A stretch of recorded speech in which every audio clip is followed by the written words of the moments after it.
Okay, thank you everybody for coming out today. So here we are at our first stop on our green stormwater tour. So we talked a little bit so far about urban runoff. You guys can come in a little closer, it's fine. I want you to be able to hear also.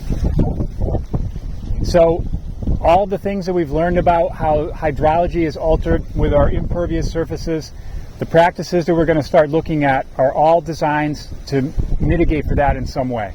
So we're trying to replicate that pre-development hydrology. So remember that last slide that I had for low impact development? So we're trying to replicate how the undisturbed natural setting here, how stormwater moves through that site, or how rainwater moves through that site, through that landscape. So what we have right here is a rain garden or a bioretention area, okay? So rain gardens are just a depression in the landscape that's designed to collect stormwater off of some kind of impervious surface. So in this case here, we have the roadway that you're standing on right there. You see these curb cuts. So that allows water to come in off of that driveway. There's also water that comes in off of the roof of the building up here. Okay, so the watershed of this bioretention area includes the roof of that building because it falls off onto the pavement and comes into here through these curb cuts. All right, and now we get in here and you can see that this is a smaller depressed area where the water collects and infiltrates. All right, so the plants that are in here, we're going to learn more about this. I'll talk more about it in class. But these are all plants that are native to this area, plants that you would find around the outside of wetlands, facultative wetland plants. How many people are in a wetlands class or have taken one? A few of you with Dr. Lawrence. So really interesting stuff. It's a great class to take.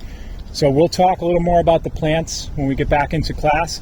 But these are all species that are well adapted to this area. These are natives to this area around the outside of wetlands. They're not designed to be wet all the time. All right, so these aren't wetland plants you'd find in the middle of the wetland because this does not stay ponded. This is designed to dry out in between storms.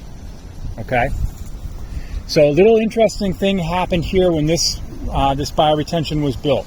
I'm going to talk about the distinction between a rain garden and bioretention in just a second. So you can see the curb cut up there on the way towards the door. All right, so this thing got built and the students would come out of the dorms here. Okay, we got a little wind going on here. So the shortest distance between the dorm and the dining hall happened to be right through this rain garden or bioretention area. Okay, so you can kind of see that pathway there right now that's eroded. So what happened, there was so much foot traffic on that path, when it would rain, the sediment was actually moving down here and piled up down in this area, so much so that water would come in that curb cut and go all the way through and come out this one and go right down into the catch basin. So this thing was actually not functioning at all just because of erosion from foot traffic. So you wouldn't even imagine that just, people's feet would cause such a big issue like that, but it was a huge problem here.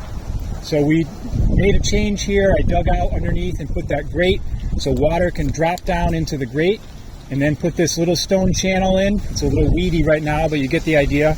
And that directs water down into the garden here. We made that fix like 4 years ago, 4 or 5. And it has had zero maintenance since then and is still doing okay. It's still doing its job here, even though it looks kind of shitty. I probably shouldn't have said that on camera, sorry. Okay. Questions on this one? When did you say they put it in? This was, thank you, I didn't say that. So this was actually the first rain garden that went in on the UConn campus, 2004. So when this went in, I was in graduate school, okay, studying with my advisor, and he had been advocating for many, many years to try to get UConn to do some of these stormwater features. So it's hard to imagine back then, it really wasn't that long ago. Well, to me it wasn't that long ago. Maybe to all of you it feels like ancient history, right? But it really was not that long ago in the grand scheme of things here on campus, and there was nothing. There were no stormwater controls at all on campus at that time. So huge changes have taken place since that time, and I'll talk to you guys more about that. I'll show you some of the progress that's been made on this. So I did mention that distinction between a rain garden and bioretention. So rain gardens typically are what we would consider to be residential scale type gardens. A bioretention area is the same thing, except there's a little more engineering design that goes into play or comes into play before you start working on it. There's more excavation. You might be bringing in other materials. There's some hard pipe connections like an overflow structure or an underdrain structure. So there is an underdrain under this garden that ties into this catch basin here. Or maybe it's that one over there. I can't remember which. But that's basically, those kind of features are put in when we install these features in urbanized areas. Because you've got to really be careful in a very developed area. You don't want this thing ponding too long or overflowing into, some pedestrian area or something like that.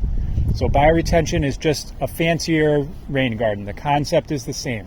You're still directing water to it. It's letting the water sink in the ground. It has the native vegetation, but it's just a little more infrastructure and planning goes into it.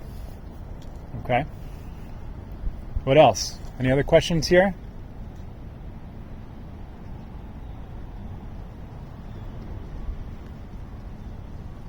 All right, so we'll stop that.